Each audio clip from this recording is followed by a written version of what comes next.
Diyos ko, contestant ka na, organizer ka pa. Nabuhay yan.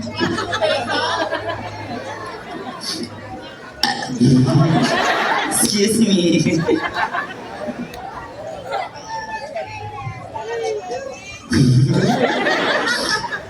Kung ako na lang po ang natitirang babae sa mundo, papakasalan niyo po ba ako?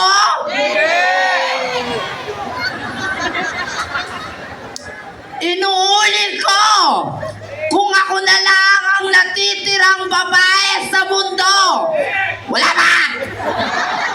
Dali ka, punyeta ka.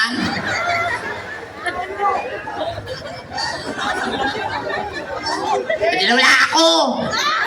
Gago ka rin eh. Kung ako na lang ang natitirang babae sa mundo, papakasalan niyo po ba ako? Nakikiusap po ako. Kung ako na lang ang natitirang babae sa mundo, papakasalan niyo po ba ako? Siguro mga tanga kayo, hindi na nakakaintindi ng Tagalog. Ito English. Gago ka rin. To all boys, will you marry me? No! Sino? Hindi ko sigawa, napapahiya ako. Kung saan, wala ka bang ginagawa, pero may issue ka na. Sandamakmak ang chismosa. Barangay 111. Sabi ng Diyos, makontento ka kung anong ang meron ka. Tignan mo si candidate number 8. Kahit walang-wala na, nagsasabu pa. At ako po ang baklang nagpapasalamat sa Diyos at binigyan niya po ako ng mapungay na mata.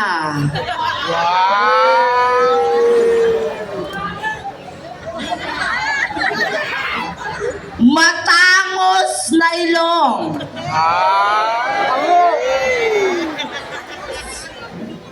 At kisabor ng mga labi. Ito ba kasi kauti? Wawag-wag kita. Kaya lang nag-away-away sila.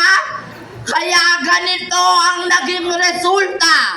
Mukhang terorista. Sa mga kababaihan, sa gabal talaga kayo sa buhay naming mga kabaklaan. Kasi isusubo na lang namin, inuupuan nyo pa. Kaya naglalasaw patis. Huwag nyong hintayin na bumaliktad ang mundo. Kami ang uupo, kayo naman ang susubo. Nang matigman nyo ang pait ng aming mga buwis. Dahil kapag ako ang naging presidente, ipapatahi ko lahat ng pek-pek ng babae. Para patas ang laban. Puwet ang labanan. By the way, my name is Princess Chanel Sacramento Samaniego Monte Carlo Montenegro Epton alias Badong. But you can call me Abdul Jakul Salsalani Buratitut Bayagbag na Minekos Mekos ni Insan. A 23-year-old starter. At hindi ako magpapatalo. And I am proud to say to all of you that I am graduated at De La Salle.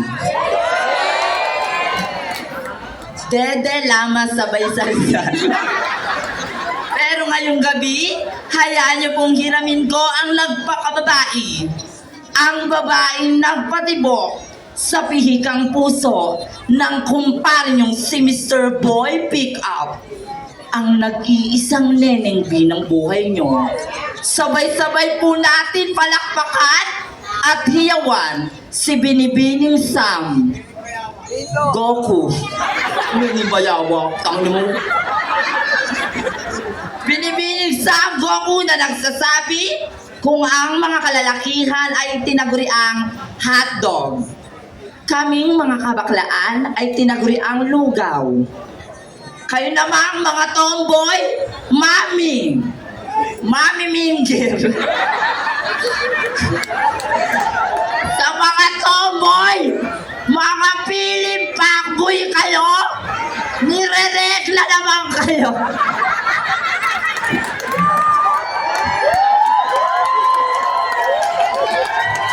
Charot lang, tomboy din po ako.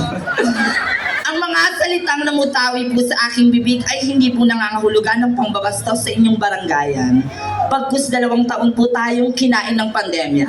Kaya sa oras na ito, palandalian po tayong sumaya at lumigaya. Dahil sabi nga po nila, kung kasalanan ko po ang pagiging bakla at pagkakaroon po ng pangit na mukha, humihingi po ako ng kapatawaran. Pero kung kaligayahan naman po ang nakasalalay sa inyong pamayanan, mula pa po sa bayan ng Rosario, Batangas, hanggang sa inyong barangay, nanlilimos po ako ng isang masigabong palakpakan. Dahil sabi po nila, hindi mo na kailangan magpapangit pa para masabing pangkalawakan ka. Mas maganda na yung simple ka, malinis at mabango para masarap sa mata. Dahil ngayong gabi, hindi po natin pinaglalabanan kung sino po ang pinakapangit, bagkus kung sino po ang pinakaangat. Once again, I am your candidate number 9 saying, enjoy the rest of the night and I love you all. Thank you. Thank you so much, candidate. Wait lang, tugtog muna. Ang nagpin, madali din eh.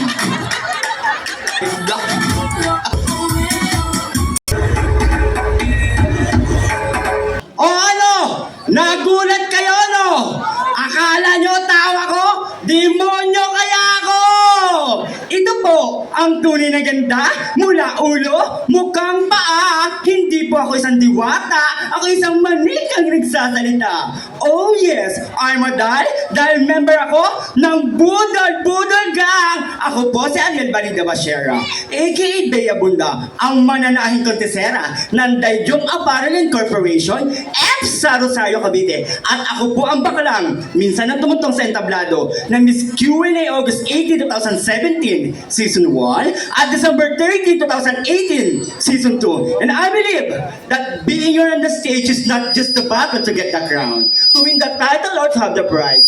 This is a battle between me, myself, and I, to show people the advantage of being who I am. That I'm a person who lives in one body with two personalities and hundreds of responsibilities, not only in my family, friends, in the society, but into this world, because I, as a homosexual, believes that I can reach the top of the world. At naniniwala po ako muli na ang tao mapagkumbaba, katulad ko po, mahaba ang baba. And the national costume that I'm wearing for tonight is the Aswang Festival, lugar ng Capiz, bansang Pilipinas. Maraming salamat po.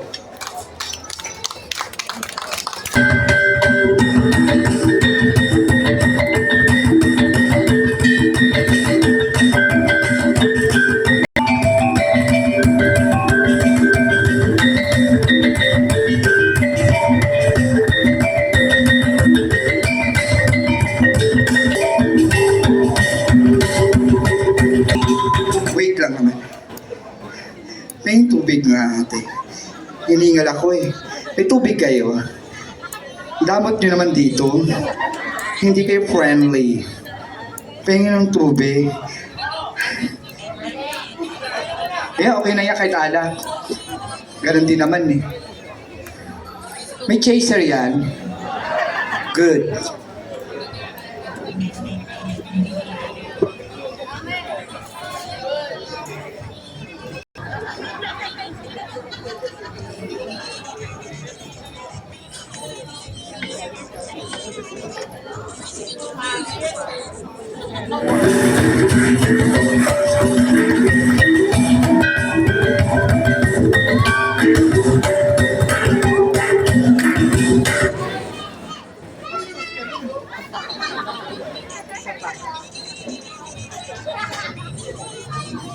Ihinto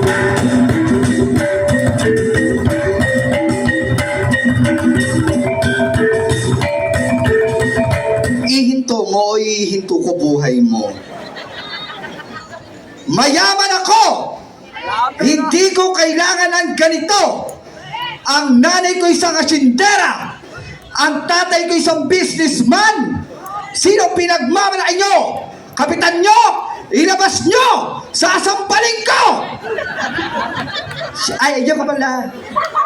Ng pagmamahal, siyempre. Mahirap pa, mapatay tayo rito. Classmate ko pala ng grade 1. Ang sabi ng aking ina, ako daw ay hulog ng langit. Ang sabi naman ng aking ama, ang sama ng langit, naghulog ng pangit. According to the Joshua theory, the eyes, the nose, the lips, and the ears is the whole of beauty. And beauty is not invincible to the human eye. By the way, my name is Felicity Lopez Madrigal. Ako po ang ex ng SK nyo, ni SK Jason. Yes, mahal ko siya noon. Maglaway siya ngayon. But tonight, allow me stand by the name. Ang babaeng nagpatibok sa pihikang puso ni Josh Garcia. Amere, sariwang sariwa. Anak mayaman, kutis persilana. Higit sa lahat, hindi kumakain ng malalangsa. Baby face. Yes, ako nga po ang mortal na kaaway ni Bea Alonso. Miss Gerald Anderson na nagsasabing sa mga tomboy, mga piling fuckboy kayo, niniregla naman kayo. At sa mga kalakihan, huwag piling pogi kung maliit titi. At ito pa, magbibigay ako sa inyo ng trivia. Ito ay ginagawa ng mga taong nagmamahalan na nagsisimula sa ka at nagtatapos sa tot. Ano ito? Ano? Mali, kalimot. Na nagsasabing bakla, bading, o charing-charing. Ano mo pong light ang itawag niyo sa amin? Amin ang gabing ito. Mananatiling pa na uwi lang namin kayo dahil mahirap yakapin tanggapin ang katotohanan na ang baklang nilalait nyo sa pangkamagahan, tanghalian, ngayong gabi ay inyong pinapalakpakan. Dahil ngayong gabi, babaguhin natin ang pamantayan ng sinasabi nilang kagandahan na ang ganda ng ilan, sexy ng karamihan. Tatapatan, hihigitan kapag utak, talento na po ang pinag-usapan. Judges, the national costume that I'm wearing for tonight is from the 7,107 majestic island of the Philippines, from the Muslim Mindanao, ethnic at cultural and traditional instrument of our beloved Muslim, the kulintang. Maraming salamat po. Mahalin natin, tangkilikin natin ang sariling atin. Huwag maging dayuhan sa sariling bayan. Maraming salamat po. Enjoy the show. Thank you so much, Gerald.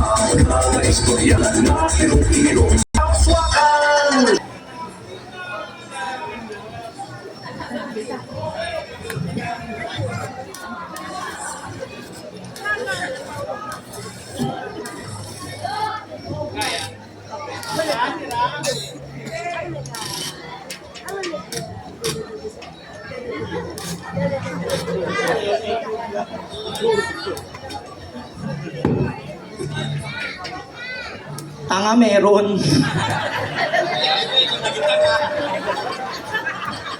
Ligtas ako, di ba? Tuto ka. Pangit man ako sa inyong paningin. Yung isa ngongo, yung isa mongguloid. Welcome to Miss K Kapansanan!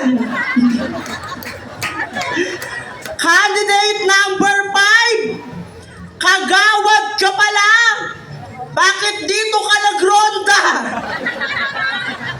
At kay candidate number 6 at 7, isa pala kayong guro. Bakit dito kayo nagturo? At kay candidate number 9, kung siya na lang daw ang huling babae sa mundo, papakasalan niyo ba siya? Candidate number 9, kung ako tinanong mo, sasapakin ko mukha mo. By the way, my name is Almer Diazis. In short, Alzheimer disease. At ngayong gabi, bakit hindi niyo po sabay-sabay palakpakan at iyawan? I am proud and humble dahil isa rin po ako sa Miss Gay Pangkalawakan na nag-viral sa TikTok na umabot lamang po ng 15 million views. One of the legendary contestera ng Miss Gay Pangkalawakan way back 2013. Ako po ang babaeng namahid ng cake sa isang waiter. The one and only Binibining Alex Gonzangano. Alex Gonzangano na nagsasabing kung sa Bantay Bata 163, sa aming mga bakla Bantay Tsupa 150. Again, judges, hindi man po ako sikat tulad ng aking mga kalaban. Hindi man po ako kilala tulad ng ilan, ngunit hindi po yun ang magiging basehan upang tanghalin kang Miss Gay Pangkalawakan. Marami pong salamat. Alam mo yan, DJ, pag gumano na, stop na! Tatanga-tanga! Perfect! Ang hindi pumalakpak, makakantot! Ay, si Mami, hindi pumalakpak, gustong makantot! To become what you are, to become a secret rapper, aura! Barangay 111! Ako po, ang candidate number 13, nagmula pa po sa Star, the capital of Star, Star City. My name is Starla ng King-Kilang ina nyo.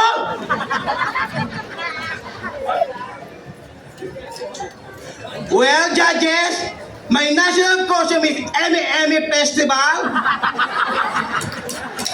Ay maniwala, Eme nga. Saan ka makakakita? Pang sexy ang national, baboy ang katawan. Ngayong gabi, ay may kapistahan sa inyong barangay. Bawat barangay, may nag-iinuman. Mamaya, pag-uwi, may kantutan! And I thank you.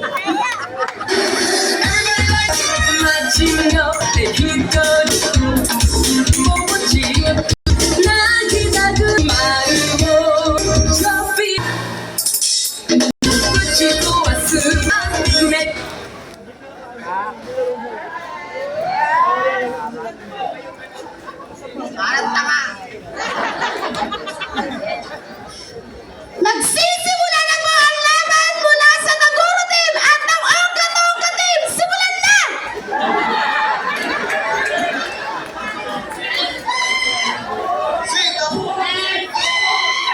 Mamaya, patangin na mo. Sa sobrang dami ng mga halimaw na bakla na kalaban ko, nalasing na lang ako.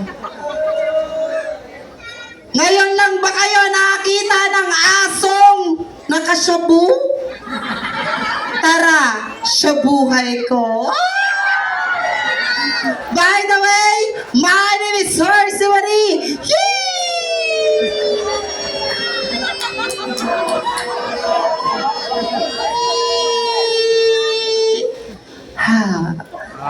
Or you can call me Maika. May kapangitan, may kabahuan, ngunit may kagandahan ng kalooban. Yes, I'm your one and only, your Snapchat queen. Mula pa po sa lugar na kung saan ang mga tao hindi nalolobat, Tondo, Manila. Sabay-sabay po nating palakpakan ang pagbabalik ng pinaka-cute. Bakit ang taban, Alfonso? Ang pagbabalik ng pinaka-cute na adik. Sabay-sabay po natin palakpakan. Walang iba. Your Miss Q&A, 4th runner-up, Season 1, Miss Elsa Droga Mendoza.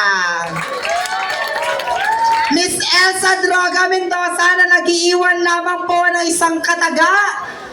Hindi lahat ng masarap ay mahal. Parang ikaw, masarap pero hindi naman minahal. My national costume for tonight, hindi po maganda, hindi rin po makinang. Pero isa lamang po ang pinapaalala at mensahe ng aking kasuotan. Ayun po ay ang pagpapaalala ng ating kabataan. Maraming salamat po.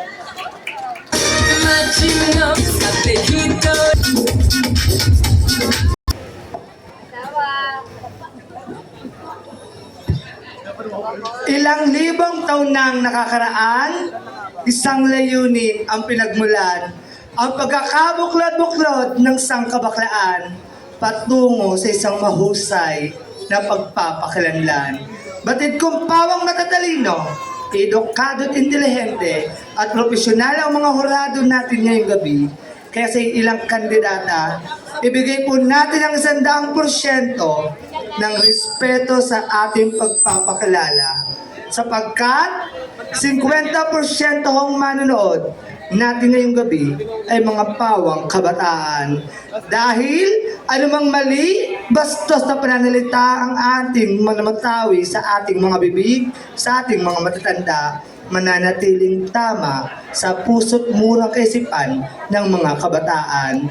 By the way, my name is John Bermudez and all the way last from the Tatalon, Quezon City.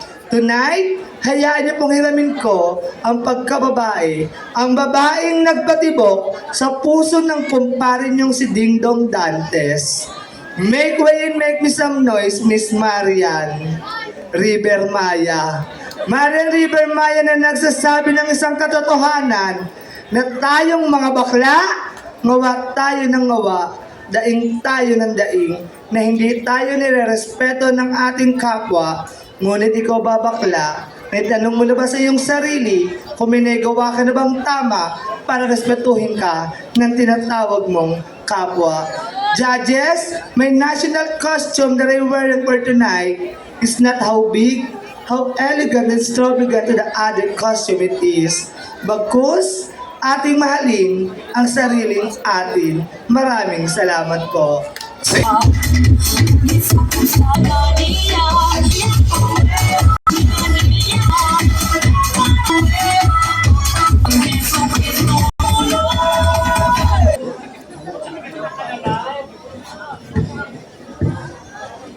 Barangay 111, for the last time, wala hubang palakpakan dyan.